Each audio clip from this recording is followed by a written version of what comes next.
Alors voilà, l'objet de cette vidéo, c'est une technique que j'ai trouvée. Vous me direz ce que vous en pensez. Moi, je pense qu'il n'y a pas photo. J'ai déjà essayé d'arracher de l'herbe n'importe où, ça marche pas, c'est impossible, on peut pas enlever la racine, il n'y a que les feuilles qui viennent.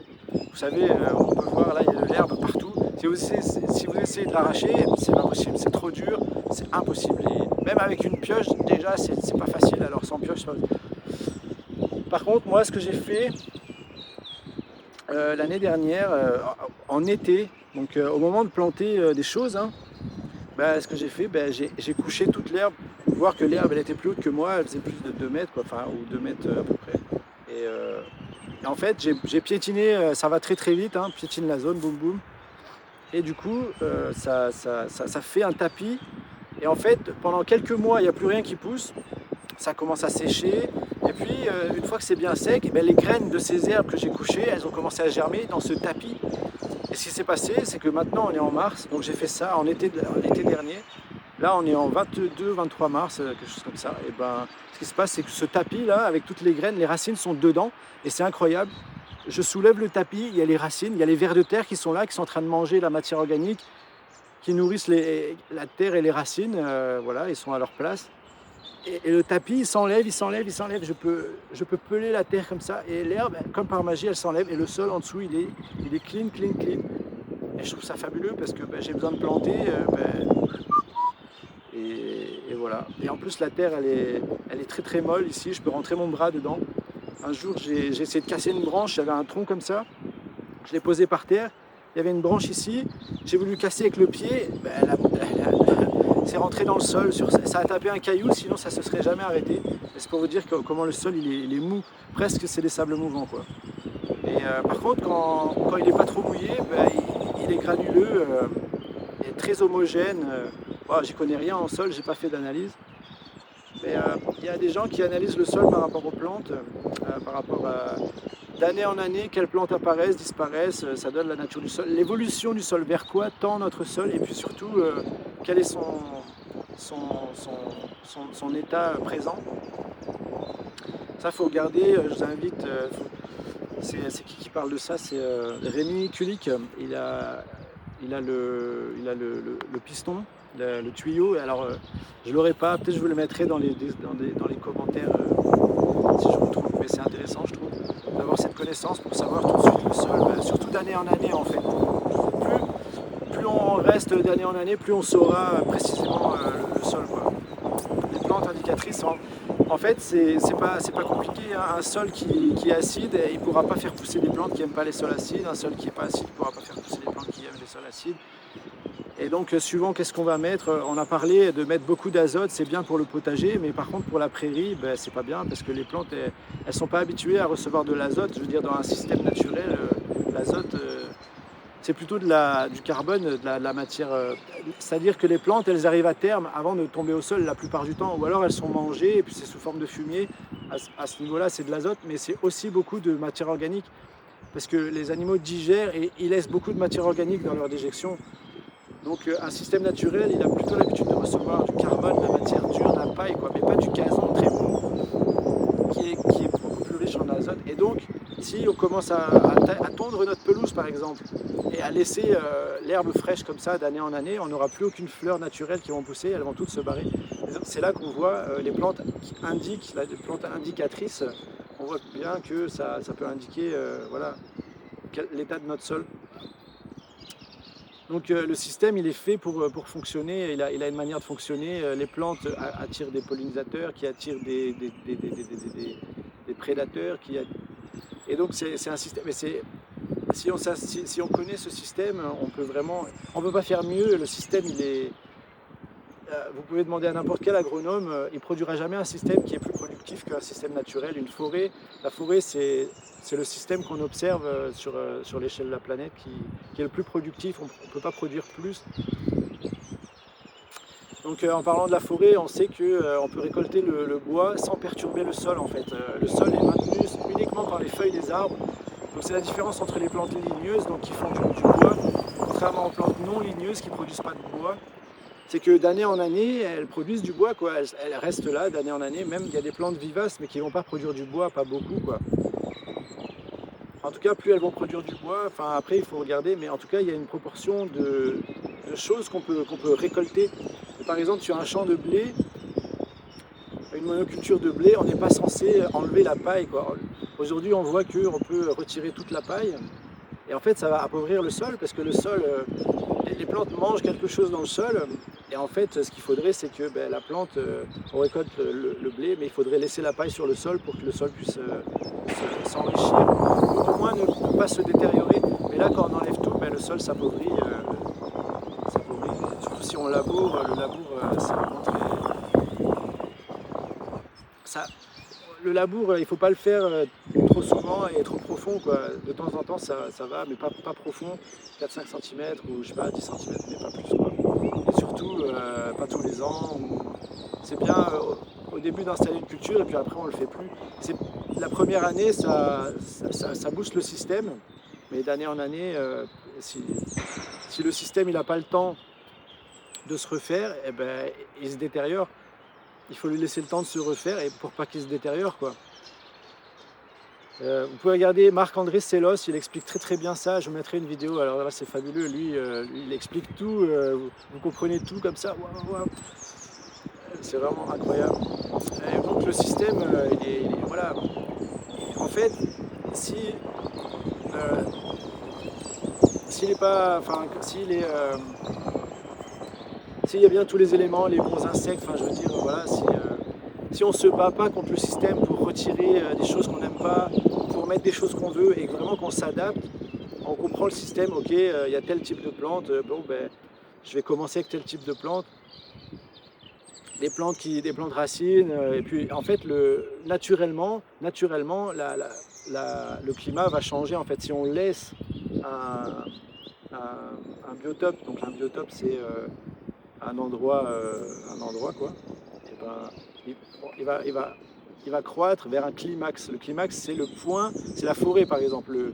Et encore la forêt, ici on a déjà une forêt, mais les forêts qui sont très très vieilles, il y a beaucoup plus d'espèces. Déjà, les lianes, ça commence par les lianes, c'est le premier. Donc voilà, si on peut voir un champ, ça commence par, il y a 5 étapes pour aller vers la forêt. Et puis après, à partir d'une forêt, il y a encore des étapes et ça commence par les lianes, quoi, vraiment. Mais dans les forêts plus vieilles, il y a encore pire que des lianes. Il y a plein d'espèces qu'on n'a pas ici, quoi. Les forêts très jeunes chez nous, même les forêts les plus vieilles d'ici, elles sont pas très vieilles finalement comparées aux forêts vieilles. Et donc, ce système, voilà, si on apprend comment il fonctionne, on n'aura jamais besoin de se battre contre lui, de tuer des insectes, de tuer des plantes, et on sera beaucoup plus productif, on aura beaucoup moins de travail, et le système est vraiment très très très productif. On n'a pas besoin de chimie, tout ça. En plus, c'est le plus gros problème qu'on a à l'heure d'aujourd'hui. Vous pouvez vous renseigner, mais là, dans 10 ans, 30 ans, les études montrent, les pesticides, c'est un poison. Il va falloir arrêter bientôt parce que si on continue comme ça, on ne passera pas le siècle. C'est vraiment le premier problème qu'on a. Les gens parlent du climat, ils parlent des énergies fossiles. Je sais plus, il y en a d'autres comme ça. Ok, c'est pas bien, hein, je dis pas que mais ça va venir dans quelques siècles, dans peut-être, je sais pas, 500, 600, avant qu'il y ait un problème réel grave. Mais là, les pesticides, dans 10 ans, ça commence, hein, le problème grave. Et je veux dire, si on arrête les pesticides, les autres problèmes vont être moins puissants. En fait, bon, il faut étudier la situation, mais ce qui se passe, en fait, le problème, c'est l'agriculture en règle générale, en fait. L'agriculture est dépendante des pesticides, mais aussi elle détruit les sols par les méthodes de travail du sol, par la déforestation, qui ne seront pas possibles, qui ne seront pas viables sur un temps pas très long, sur un temps assez court non plus. Si on arrête les pesticides, on ne pourra pas garder la déforestation et le labour, les techniques utilisées à l'heure d'aujourd'hui. Et de la même manière, si on arrête le labour et la déforestation, on ne peut pas garder les pesticides. Les pesticides, c'est vraiment la pire des choses qui va nous poser problème plus rapidement. Il n'y a rien d'autre qui pourrait nous poser problème plus rapidement. Dans 10 ans, 30 ans maximum, ça sera un gros problème. Et si on continue dans 100 ans, c'est la fin. Même moins, dans 60 ans. Donc voilà le système, voilà. Et donc voilà, c'est ça. Donc je vais vous montrer le champ dont je vous ai parlé, que je peux enlever de l'herbe, alors que j'ai jamais réussi à enlever de l'herbe nulle part, même ici, jamais de ma vie. Et voilà, donc c'est ce champ-là, derrière moi, vous pouvez apercevoir. On va y aller. Alors voilà le champ.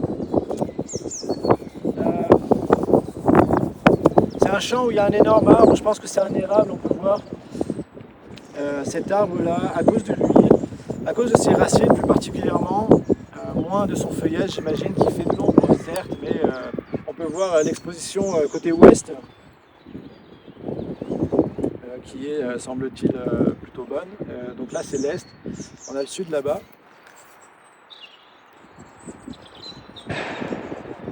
Et le nord derrière moi. Alors ici je peux rien cultiver, en tout cas en légumes annuels, parce que les racines concurrencent trop jusqu'à cette ça fait peut-être je sais pas moi, peut-être 14 mètres, 15 mètres là, je sais pas, 10 mètres au moins, hein. Où est-ce que je peux rien cultiver quoi. Ça fait vraiment, plus je me rapproche de l'arbre, les légumes sont minuscules, et plus je m'éloigne, ça fait comme ça, et, donc, et ça fait ça sur toute la longueur, partout. Donc j'imagine que c'est à cause de l'arbre. Je vois pas qu'est-ce que ça peut être d'autre. Et donc je vais installer des plantes qui sont adaptées à cet endroit-là. J'ai planté des Eleagnus chalef d'automne. Je crois qu'il n'y a qu'une seule variété. Enfin non, ouais, il y a une seule variété, il y a 2 espèces peut-être. On parle aussi des goumis du Japon, alors ça c'est une autre espèce, je sais pas trop. C'est le même fruit que l'Eleagnus, mais l'Eleagnus il fait 2 fois la taille des goumis en termes de branches. Mais les fruits sont plus sucrés que le goumi. Il y a des variétés de goumi plus astringentes que d'autres, il y a des variétés jaunes qui apparemment sont appréciées. Moi de ce que j'ai lu, c'est pas les meilleurs. Enfin voilà, j'ai lu plusieurs, enfin on m'a dit qu'elles étaient bonnes, mais j'ai lu que c'était pas les meilleures. L'Eleagnus est plus sucré, plus grand. Il est fixateur d'azote comme le goumi. Je crois que l'Eleagnus est encore plus fixateur d'azote. Il aime bien les terrains secs, enfin en tout cas il pousse très bien, enfin il pousse dans les terrains secs, voilà, c'est un arbre très satisfaisant dans les terrains secs.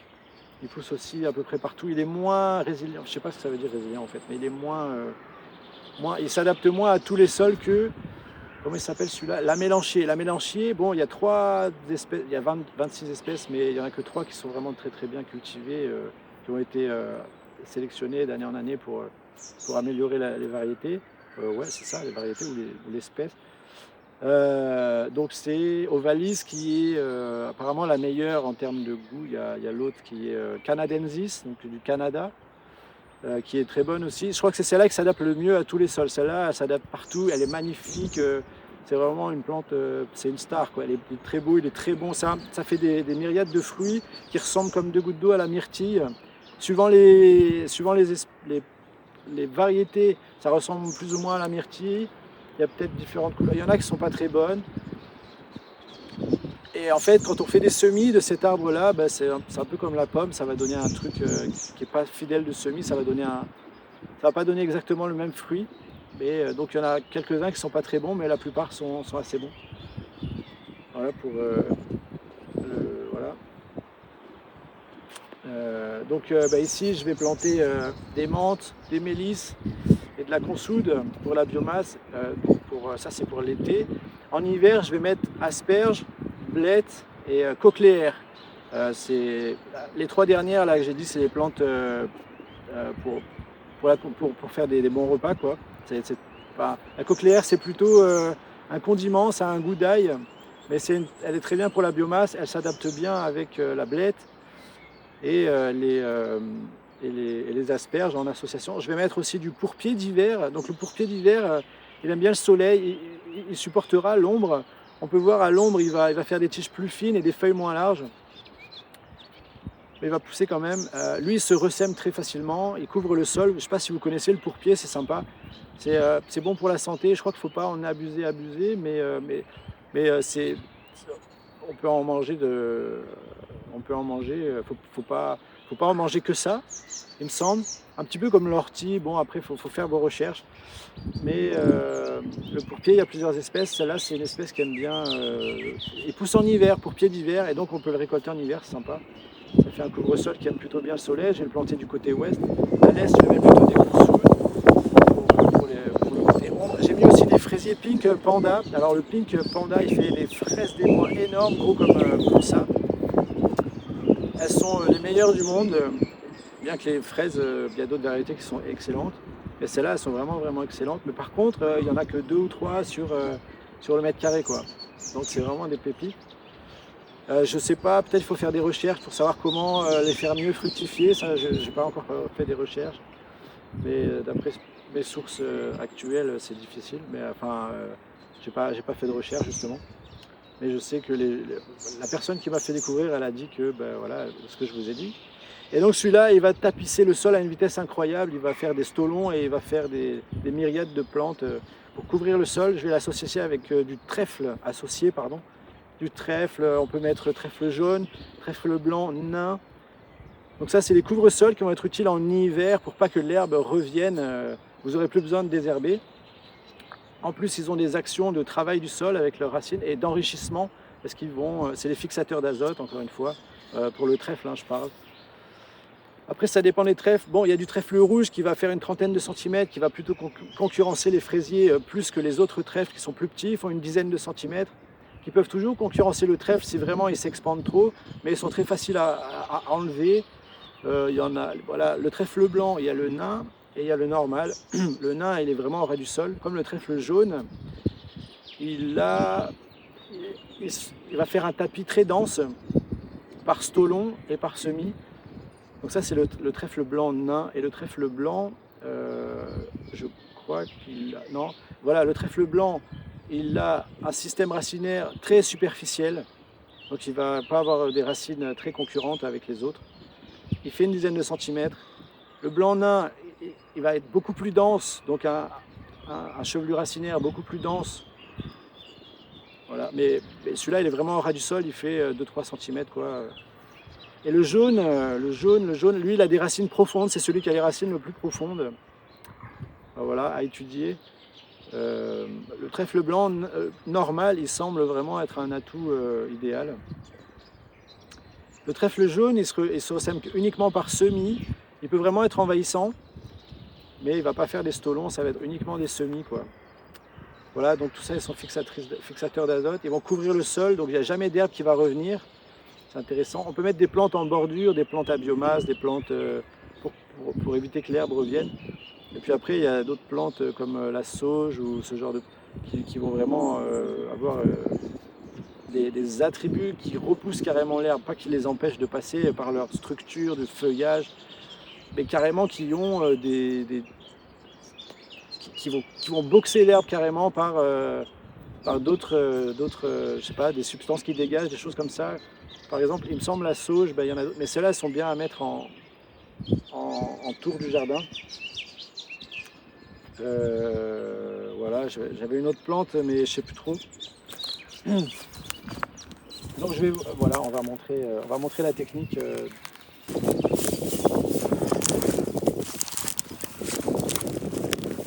Oh, regardez comment ça se soulève. Regardez, avec 2 doigts, j'enlève l'herbe. Et là, le tapis, là j'ai une seule main. Là. Regardez le tapis de racines. Bon, je prends l'autre main, mais vous voyez, regardez ça. Vous avez déjà vu ça? Regardez ça. Là, je m'attaque à une plante qui est pas petite. Hein. Je force pas. Hein. On peut voir le tapis. Si vraiment je vais en dessous, là, je peux vraiment faire du dégât, quoi. Et c'est comme ça sur toute la zone. Là, je le fais vite. Hein. Je m'essouffle, mais vraiment, on peut être efficace, quoi. C'est pour vous montrer. Regardez ça. Ben, ça. On peut pas l'enlever, hein. Mais celle-là, ça, c'est une plante qui a plusieurs années. Celle-là, elle a 2 ans, 3 ans, 4 ans, je sais pas. En tout cas, elle n'est pas de cette année. Tout ça, c'est des trucs qui ont germé cette année. Justement, à cause du fait que l'année dernière, j'ai couché l'herbe. Donc, il n'y avait plus rien. Et donc ça, c'est des herbes qui ont germé dans ce tapis, dans cette couche d'herbe qui a séché. Et là, on peut voir le tapis se retire. Il y a les vers de terre, ils sont là. Ça, c'est des racines de liseron. Ici, c'est un champ de liseron. Ah, voilà, c'est cool, hein, ça fait un tapis. Ça fait un peu de biomasse, franchement, c'est sympa. Par contre, ça s'enlève pas comme ça, quoi. Le liseron, c'est plus dur que ça à enlever, quoi.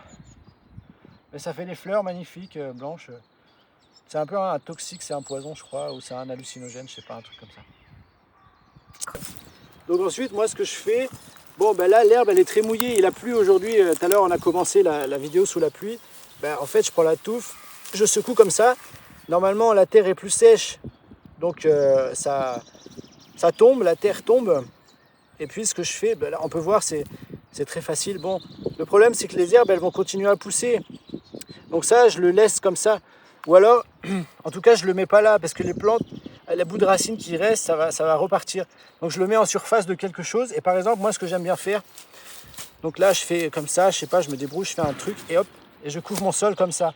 Ce qui se passe, c'est que les racines sont à l'air, elles vont mourir, et ça couvre mon sol. Et après, donc là, je viens avec mes morceaux de racines que j'ai pas envie que ça repart, je les mets là. Bon, comme je vous ai dit, normalement, j'enlève un petit peu de la terre. C'est bien de le faire quand c'est pas trop mouillé, comme ça, on peut secouer et récupérer un peu de terre, quoi. Parce que c'est la terre de la surface, elle est plus riche.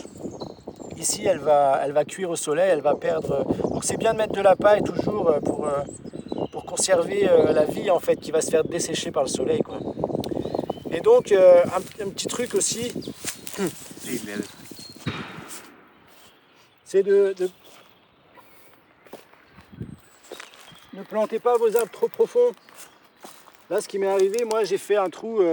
En fait, jusqu'à ce que, en fait, j'ai acheté des boutures, donc je les ai achetées sur la pépinière Hautière, Hautier, pépinière d'Hautière. C'est sympa, il y a des bonnes variétés, il n'y a pas beaucoup, mais il y a les meilleures variétés. Et il y a pas mal de choses qui sont très intéressantes, très pertinentes. Et c'est pas cher, ils vendent la racine nue, j'ai payé 4 €, c'était affiché 4,50 sur le site. C'était en rupture de stock, j'ai téléphoné, c'est en rupture de stock. Il me dit ouais, mais je vais vous en débloquer quelques-uns et tout. Combien vous en voulez? J'en veux 3. Ok, vous m'envoyez un SMS, je vous les débloque, comme ça vous les commandez. Je dis bah, c'est génial. J'ai commandé, ça a pris du temps à arriver, il m'a fait une réduction, il les a fait à 4 € au lieu de 4,40, je sais pas pourquoi. Voilà, j'ai commandé des fraisiers, je les ai plantés. On peut voir les consoudes. Bon voilà, et donc j'ai fait un trou, donc bon, là on peut voir ici c'est le morceau de branche qui a servi à faire la bouture. Donc ça c'était un morceau de branche qu'il a taillé. Bien sûr là ça continue sous la terre, donc il doit faire à peu près cette taille là en tout, non, ouais, un peu cette taille là. Et puis ben là à la fin il y a le chevelu racinaire. Et moi le chevelu racinaire je l'ai posé au fond du trou et j'ai remis de la terre jusque là, donc le chevelu racinaire il est au fond du trou. Puis après je suis rentré le soir, je me suis dit mais je l'ai mis beaucoup trop profond en fait, ça va pas le faire.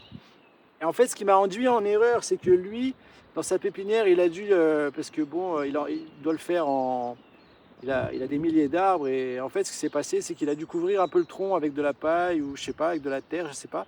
Ça a commencé à raciner sur le tronc. Et moi je me suis dit bah, je vais enterrer toutes les racines, ça me fera plus de racines. Mais je connais un petit peu le végétal, un petit peu, et je sais que ces racines-là, c'est pas un chevelu racinaire dense qui fait une grosse touffe, c'est juste une petite racine comme ça sur le tronc qui est, bon voilà, le chevelu racinaire il était là, et là j'avais une petite racine, et je me suis dit mais merde, j'ai fait n'importe quoi, la petite racine on s'en fout, il faut le chevelu racinaire, il faut qu'il soit au niveau du sol, il faut pas qu'il soit à 15, je sais pas combien en dessous du sol. Et du coup, je suis revenu le lendemain, et là, les racines, elles sont dans la terre. Je veux dire, pour le sortir de là, il faut faire attention, hein. Si on prend la fourche, on va les arracher. Donc, bon, ça a été, la terre est très souple. J'ai enlevé le dessus, j'ai enlevé la couche d'en dessous, j'ai passé les mains, hop, je l'ai relevé, hop, j'ai mis la terre en dessous. C'est pas génial parce que la terre, il faut pas mettre les parties du dessus en dessous, les parties du dessous en dessus, parce que chaque partie du sol a des micro-organismes ou des espèces vivantes qui sont endémiques, donc ça veut dire spéciales à cet endroit-là. Si vous les mettez en dessous, ben, elles vont pas survivre parce qu'elles ont l'habitude de vivre au-dessus. Donc c'est pas génial, mon arbre sûrement qu'il a, je sais pas, ça a pas dû lui plaire forcément. Je sais plus trop ce que je voulais vous dire d'autre. Enfin ouais, j'ai sûr. Alors voilà, Ici, j'ai travaillé hier et je me suis vraiment éclaté. Je me suis dit vraiment, c'est fantastique, je m'éclate trop quoi. J'étais en train de venir pour ranger un petit peu la zone parce que j'ai travaillé avec quelqu'un. Je suis sur une zone où on reçoit des woofers et bah, voilà, on a un temps et j'avais juste fini la plantation des arbres, j'avais pas le temps et du coup on a laissé un petit peu la zone parce que bon, malgré qu'elle était super efficace, la plupart du temps les woofers et je dis, waouh, c'est quoi ce bordel? Bon, ils savent pas trop faire, ils demandent toujours, ils ont peur de faire. Mais elle a fait, je lui dis, vas-y, tu plantes ça, tu mets de la paille. Elle a tout fait, j'ai même pas eu besoin de lui demander. Alors là, elle était efficace, mais bon, quand même, il a fallu que je revienne pour gérer un petit peu, refaire. Et donc, ben, j'ai gratouillé. En désherbant, j'ai trouvé des plantes intéressantes, là, qui sont intéressantes. La, L'oseille, la biomasse apporte des nutriments intéressants. Euh, et puis, ben, donc j'ai planté des fèves qui vont enrichir mon système en début. Voilà. Et donc là, on peut voir les tapis, quoi. Les morceaux de tapis que j'ai enlevés, voilà. Et je me suis éclaté, quoi. J'ai dit vraiment, c'est génial, quoi. Voilà. Moi, franchement, je trouve ça vraiment sympathique. Parce que bon, je vous mets au défi de faire ça n'importe où. Je crois que c'est pas possible, hein. Vous me direz ce que vous en pensez, mais je crois qu'il n'y a pas photo, hein. Voilà.